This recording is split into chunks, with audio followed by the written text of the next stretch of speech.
नमस्कार। Vision IAS के news today के इस अंक में आप सभी का स्वागत है। इस अंक में हम आपके लिए लेकर आए हैं यूपीएससी परीक्षा की दृष्टि से महत्वपूर्ण कुछ अहम खबरें। इस अंक के साथ मैं हूं दिव्या तोमर।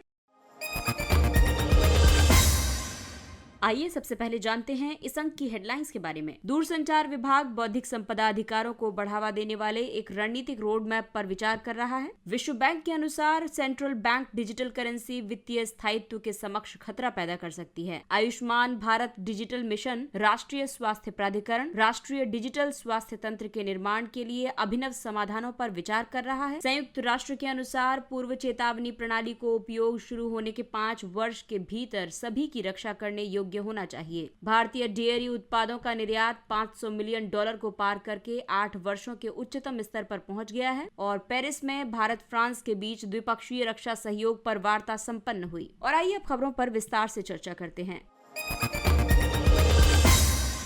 दूरसंचार विभाग बौद्धिक संपदा अधिकारों को बढ़ावा देने वाले एक रणनीतिक रोड मैप पर विचार कर रहा है। दूरसंचार क्षेत्र में बौद्धिक संपदा अधिकारों को बढ़ावा देने के कई कारण हैं। दूरसंचार उपकरणों की वैश्विक आपूर्ति श्रृंखला में भारत की हिस्सेदारी 1% से भी कम है। भारत में दूरसंचार पेटेंट देने में 5 से 8 वर्ष लगते हैं। वहीं अमेरिका में इसके लिए 1 से 2 वर्ष और चीन में 3 वर्ष ही लगते हैं। भारत के पास दूरसंचार क्षेत्र के लिए सार्वजनिक पहुंच वाला इंडिया पेटेंट डेटाबेस नहीं है जिसे स्टार्टअप भी प्राप्त कर सकें। इस प्रस्तावित रोड मैप में कहा गया है कि सोवरेन पेटेंट फंड की तरह घरेलू कंपनियों से पेटेंट एकत्र करना और उन्हें विदेशों में सामूहिक रूप में प्रस्तुत करने की योजना है। साथ ही 5G और 6G जैसी महत्वपूर्ण प्रौद्योगिकियों के लिए देश के लिए पेटेंट लाइसेंस प्राप्त करना भी शामिल है। इसके अलावा भारत टेक्नोलॉजी बैंक के अंतर्गत जरूरतमंद देशों को मामूली शुल्क के भुगतान पर भारतीय पेटेंट देने की योजना है। इसके पीछे उद्देश्य राजनयिक सद्भावना पैदा करना और भारतीय कंपनियों को नए बाजारों तक पहुँचने में मदद करना है। इसके तहत डीजीकॉम बौद्धिक संपदा प्रबंधन बोर्ड भी होगा। ये भारत में मानक अनिवार्य पेटेंट से संबंधित मुद्दों पर IPR लाइसेंसिंग, IP प्रबंधन और मध्यस्थतम जैसी सुविधा प्रदान करने की योजना है। SEP दूरसंचार उद्योग की मुख्य प्रौद्योगिकियों जैसे कि वाईफाई, ब्लूटूथ और GPS आदि की रक्षा करता है। दूरसंचार क्षेत्र के अन्य लाभों की बात करें तो ये रणनीति भारतीय दूरसंचार क्षेत्र को अंतर्राष्ट्रीय स्तर पर प्रतिस्पर्धी बनाने में मदद करेगी। ये अनुसंधान एवं विकास के माध्यम से तकनीकी क्षमताओं के विस्तार में निवेश को प्रोत्साहित करेगी।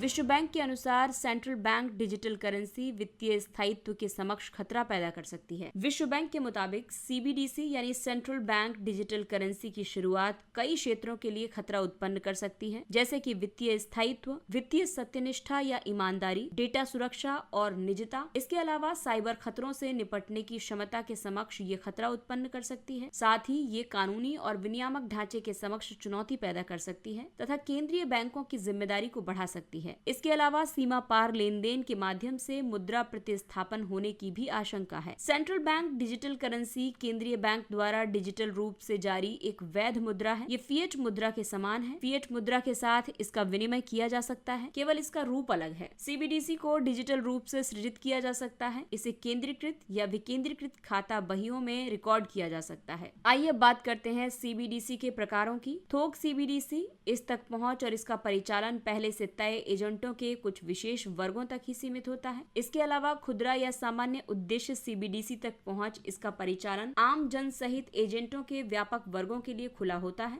CBDC अर्थव्यवस्था को कई दृष्टिकोणों से लाभ प्रदान करती है। केंद्रीय बजट 2022-23 में वित्त मंत्री ने घोषणा की थी कि भारतीय रिजर्व बैंक मनी लॉन्ड्रिंग, आतंकी वित्त पोषण और कर चोरी के मामलों को कम करने के लिए अपना डिजिटल रुपया लॉन्च करेगा। बहामास और नाइजीरिया जैसे देशों ने पहले ही CBDC लॉन्च कर दी है। सेंट्रल बैंक डिजिटल करेंसी एक लचीला भुगतान ढांचा उपलब्ध कराती है। ये निजी धन सृजन के नए रूपों के जोखिम को कम करती है। ये भुगतान प्रणाली में प्रतिस्पर्धा, दक्षता और नवाचार का समर्थन करती है। डिजिटल अर्थव्यवस्था में भविष्य की भुगतान जरूरतों को पूरा करती है। ये केंद्रीय बैंक की मुद्रा की उपलब्धता और उपयोग उद्देश्यों में सुधार करती है। ये नकदी में गिरावट से होने वाली समस्या का समाधान करती है। CBDC बेहतर सीमा पार भुगतान प्रणाली के लिए एक उत्तम व्यवस्था के रूप में कार्य करती है।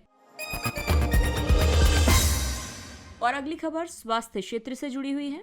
आयुष्मान भारत डिजिटल मिशन, राष्ट्रीय स्वास्थ्य प्राधिकरण राष्ट्रीय डिजिटल स्वास्थ्य तंत्र के लिए अभिनव समाधानों पर विचार कर रहा है। राष्ट्रीय स्वास्थ्य प्राधिकरण ने सभी प्रौद्योगिकी प्रदाताओं के लिए रुचि की अभिव्यक्ति आमंत्रित की है। इसका उद्देश्य आयुष्मान भारत डिजिटल मिशन के लिए अभिनव समाधान विकसित करना है। प्राधिकरण को ABDM को लागू करने की जिम्मेदारी दी गई है। ABDM का लक्ष्य एक सहज ऑनलाइन प्लेटफॉर्म निर्मित करना है। ये प्लेटफॉर्म डिजिटल स्वास्थ्य प्रणाली के भीतर अंतर संचालनीयता को सक्षम करेगा। ये पक्षकार निःशुल्क सेवा के रूप में समाधान प्रदान करेंगे। ये पक्षकार कई क्षेत्रों में योगदान कर सकते हैं, जैसे कि एकीकृत स्वास्थ्य इंटरफेस के तौर पर। ये अलग अलग डिजिटल समाधानों के बीच अंतर संचालनीयता के लिए एक डिजिटल प्लेटफॉर्म है। ये एकीकृत भुगतान इंटरफेस के समान है। दूसरा है हेल्थ क्लेम्स प्रोटोकॉल। इसके तहत स्वास्थ्य सेवा प्रदाता इस प्लेटफॉर्म पर अपने दावे जमा कर सकते हैं। भुगतान करने वाले संस्थान इस प्लेटफॉर्म से इन दावों के आवेदन प्राप्त करके इनका निपटान कर सकते हैं। सेवा के रूप में सॉफ्टवेयर यानी SaaS की बात करें तो इसमें अस्पताल पूर्व सूचना प्रणाली, स्वास्थ्य लॉकर आदि शामिल हैं। ओपन सोर्स समाधान के तौर पर इसमें SaaS या किसी अन्य उपकरण से संबंधित सॉफ्टवेयर शामिल हो सकता है, जो कि स्वास्थ्य सेवा प्रदाताओं के लिए उपयोगी हो सकता है। इसके अलावा अन्य समाधानों के तहत इच्छुक पक्षकार कोई अन्य विशेष प्रस्ताव प्रस्तुत कर सकते हैं। ऐसे सहयोग के कई लाभ होंगे। इससे डिजिटल स्वास्थ्य तंत्र के विकास को गति प्राप्त होगी। इससे सार्वजनिक और निजी संस्थाओं को डिजिटल सार्वजनिक वस्तुएं उपलब्ध कराने में मदद मिलेगी। Ayushman Bharat digital mission ecosystem, नागरिक और रोगी। इसके तहत सेवा प्रदाता होंगे अस्पताल, क्लिनिक, लैब, फार्मेसी और वेलनेस सेंटर। इसके अलावा संबद्ध निजी संस्थाओं के तहत तृतीय पक्ष प्रशासक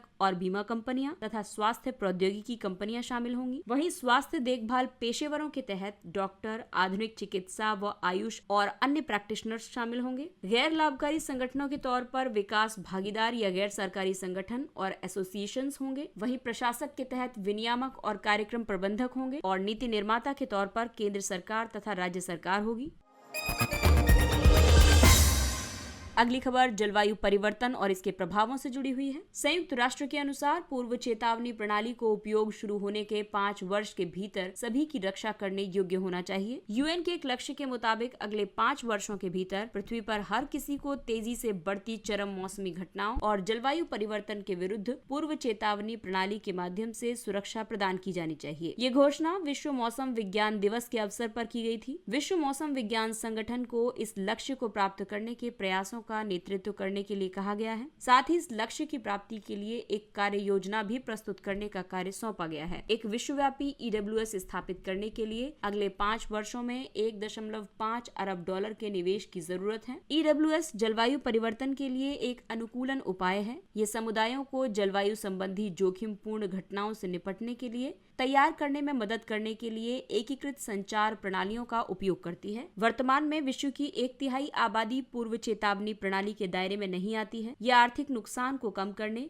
और प्रभावित होने वालों की संख्या को कम करने में मदद करती है। 1970 के दशक से पूर्व चेतावनी मौसम प्रणालियों की वजह से प्राकृतिक आपदाओं के कारण मरने वाले लोगों की संख्या में 76% की कमी आई है। भारत में पूर्व चेतावनी प्रणाली की बात करें तो भारतीय भूवैज्ञानिक सर्वेक्षण ने क्षेत्रीय भूस्खलन पूर्व चेतावनी प्रणाली विकसित की है। ये ढलान विशेष और स्थान विशेष भूस्खलन की संभावनाओं का पूर्वानुमान लगाती है। ये समुदाय आधारित बाढ़ पूर्व चेतावनी प्रणाली और सूचना तथा संचार प्रौद्योगिकी सक्षम प्रणाली है। ये बाढ़ आपदाओं की स्थिति का पता लगाती है और प्रतिक्रिया करती है। इसके तहत भारतीय सुनामी पूर्व चेतावनी प्रणाली को वर्ष 2007 में स्थापित किया गया था। इसे भारतीय राष्ट्रीय महासागर सूचना प्रणाली केंद्र हैदराबाद संचालित करता है। पूर्व चेतावनी प्रणाली के आरंभ से अंत तक के घटक WMO 2020 state of climate service report के परिणामों के मुताबिक खतरों और संभावित परिणामों का पता लगाना, निगरानी और विश्लेषण करना तथा पूर्वानुमान लगाना शामिल है। इसके अलावा आधिकारिक, समयबद्ध, सटीक और कार्रवाई योग्य चेतावनियों और संभावित प्रभावों से संबंधित जानकारी का आधिकारिक स्रोतों द्वारा प्रसार और संचार करना, प्राप्त चेतावनियों पर कार्रवाई करने के लिए सभी स्तरों पर तैयारी करना। इसके अलावा सामाजिक आर्थिक लाभों की निगरानी और मूल्यांकन करना तथा डेटा के व्यवस्थित संग्रह और आपदा जोखिम आकलन के आधार पर आपदा जोखिम जानकारी जुटाना शामिल है। अगली खबर कृषि एवं संबद्ध क्षेत्र से जुड़ी है। भारतीय डेयरी उत्पादों का निर्यात $500 मिलियन को पार करके 8 वर्षों के उच्चतम स्तर पर पहुंच गया है। वित्त वर्ष 2022 में भारतीय डेयरी निर्यात में एक वर्ष पहले की समान अवधि की तुलना में व्यापक बढ़ोतरी हुई है। इसमें मूल्य की दृष्टि से 93% की, वहीं मात्रा की दृष्टि से 63% की वृद्धि दर्ज की गई है। निर्यात में वृद्धि के कई कारण हैं, जैसे कि कमोडिटी और मूल्य वर्धित डेयरी उत्पादों दोनों की मांग में बढ़ोतरी हुई है। वैश्विक कीमतों में वृद्धि दर्ज की गई है। डेयरी समृद्ध देशों में आहार लागत बढ़ रही है, जबकि उर्वरक की कमी देखी जा रही है। इसी वजह से भारतीय डेयरी उत्पाद की मांग बढ़ी है। इन सभी कारणों के अलावा और कई पहलों ने भी भारतीय डेयरी क्षेत्र की मजबूती में मदद की है। डेयरी प्रसंस्करण एवं अवसंरचना विकास कोष के तहत पूंजी की कमी का सामना कर रही दुग्ध सहकारी समितियों को 6.5% की दर से रियायती ऋण प्रदान किया जाता है। इसके अलावा पशुपालन अवसंरचना विकास कोष के तहत मांस प्रसंस्करण क्षमता और उत्पाद विविधीकरण को बढ़ाने में मदद करता है। राष्ट्रीय डेयरी विकास कार्यक्रम के तहत दूध और दूध उत्पादों की खरीद, प्रसंस्करण और विपणन के लिए डेयरी अवसंरचना का निर्माण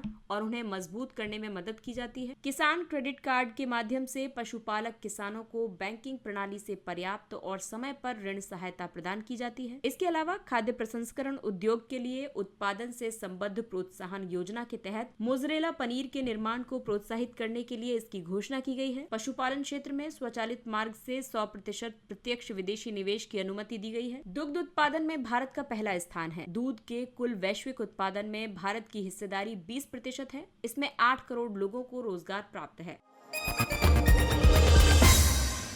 अगली खबर रक्षा क्षेत्र से। पेरिस में भारत और फ्रांस के बीच द्विपक्षीय रक्षा सहयोग पर वार्ता संपन्न हुई। हाल ही में भारत फ्रांस संयुक्त स्टाफ वार्ता का 20वां संस्करण आयोजित किया गया। इसमें द्विपक्षीय रक्षा संबंधों को मजबूत करने के लिए नई पहलों पर बल दिया गया है। भारत फ्रांस संयुक्त स्टाफ वार्ता दोनों देशों के बीच रक्षा सहयोग बढ़ाने के लिए स्थापित एक मंच है। इसके लिए सामरिक और कार्रवाई स्तरों पर नियमित वार्ता आयोजित की जाती है। फ्रांस तेजी से भारत के रक्षा सहयोगी भागीदार के रूप में उभर रहा है। इससे पहले भारत और फ्रांस ने ब्लू इकोनॉमी पर आदान प्रदान बढ़ाने के लिए एक रोड मैप पर हस्ताक्षर किए थे। इसका उद्देश्य विधि के शासन के आधार पर महासागरीय अभिशासन के लिए एक साझा विजन निर्मित करना है। भारत और फ्रांस के सहयोग क्षेत्रों की बात करें तो ऊर्जा सहयोग में अंतर्राष्ट्रीय सौर गठबंधन दोनों देशों की संयुक्त पहल है। इसे सौर ऊर्जा को बढ़ावा देने के लिए COP21 के दौरान लॉन्च किया गया था। वहीं रक्षा सहयोग में देखें तो भारत ने फ्रांस से राफेल विमान खरीदे हैं। साथ ही 6 स्कॉर्पियन पनडुब्बियों की खरीद के लिए समझौते पर भी हस्ताक्षर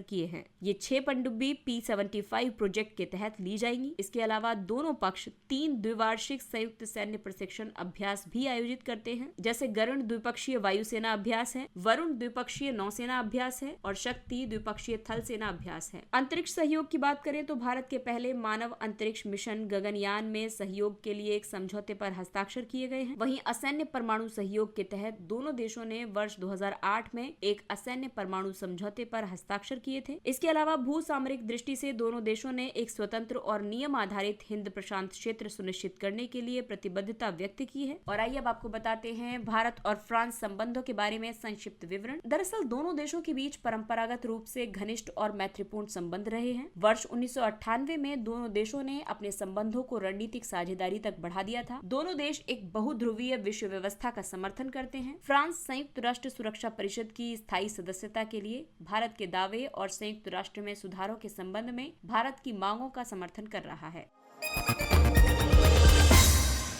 और आइए अब बात करते हैं कुछ अन्य महत्वपूर्ण सुर्खियों की। Tree city of the world. Mumbai और हैदराबाद को संयुक्त रूप से 2021 tree city of the world के रूप में मान्यता दी गई है। TCW कार्यक्रम को संयुक्त राष्ट्र के खाद्य और कृषि संगठन तथा एक अमेरिकी गैर लाभकारी संगठन आर्बर डे फाउंडेशन ने शुरू किया है। ये एक समुदाय के अपने शहरी वन के प्रति समर्पण के लिए दिशा, सहायता और विश्वव्यापी मान्यता उपलब्ध कराता है। इसके अलावा ये शहर या कस्बे में स्वस्थ और टिकाऊ शहरी वानिकी कार्यक्रम के लिए रूपरेखा भी प्रदान करता है। इसके तहत किसी शहर का मूल्यांकन 5 मानकों के आधार पर किया जाता है। उत्तरदायित्व स्थापित करना, नियम निर्धारित करना, आपके पास क्या है ये जानना, संसाधनों का आवंटन करना और उपलब्धियों को सहर्ष स्वीकार करना।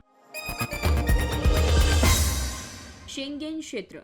यूरोपीय संघ ने कथित तौर पर यूनाइटेड किंगडम को दंडित करने का निर्णय लिया है। यूरोपीय यूनियन के अनुसार जिन गैर यूरोपीय संघ नागरिकों के पास शेंगेन वीजा नहीं है, वे उसकी एयरलाइंस के माध्यम से यूके नहीं जा सकते। शेंगेन वीजा एक अल्पकालिक वीजा होता है। इसका धारक नागरिक शेंगेन क्षेत्र में स्वतंत्र रूप से यात्रा कर सकता है। शेंगेन क्षेत्र एक ऐसे क्षेत्र का प्रतीक है जहाँ 26 यूरोपीय देशों ने लोगों की स्वतंत्र और अप्रतिबंधित आवाजाही के लिए अपनी आंतरिक सीमाओं को खोल दिया है। ये देश हैं ऑस्ट्रिया, बेल्जियम, चेक गणराज्य, Denmark, Estonia, Finland, France, Germany, Greece, Hungary, Iceland, Italy, Latvia, Liechtenstein, Lithuania, Luxembourg, Malta, Netherland, Norway, Poland, पुर्तगाल, स्लोवाकिया, स्लोवेनिया, स्पेन, स्वीडन और स्विट्जरलैंड।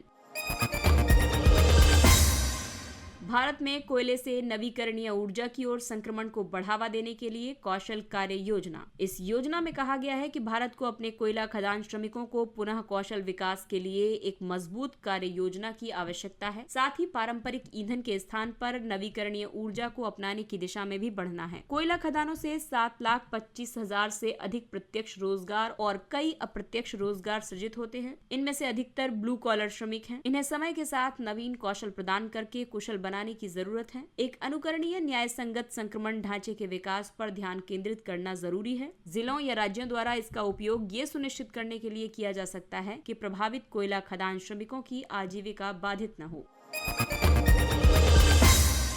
Neptune cruise missile. हाल ही में रूसी नौसेना के निर्देशित मिसाइल युद्धपोत मॉस्कोवा को यूक्रेन की नेपच्यून एंटी शिप क्रूज मिसाइलों ने ध्वस्त कर दिया है। इसका मॉस्कोवा नाम मॉस्को शहर के नाम पर रखा गया है। इसे मूल रूप से वर्ष 1983 में स्लावा के रूप में नौसेना में शामिल किया गया था। नेपच्यून एक तटीय एंटी शिप क्रूज मिसाइल है। ये 300 किलोमीटर की सीमा में नौसैनिक पोतों को नष्ट करने में सक्षम है। इसे मार्च 2021 में यूक्रेन के रक्षा बल में शामिल किया गया था। ये 16 फीट लंबी इंजन चालित मिसाइलें हैं। ये 560 MPH की गति से और सतह से 9 से 30 फीट की ऊंचाई पर उड़ान भर सकती है।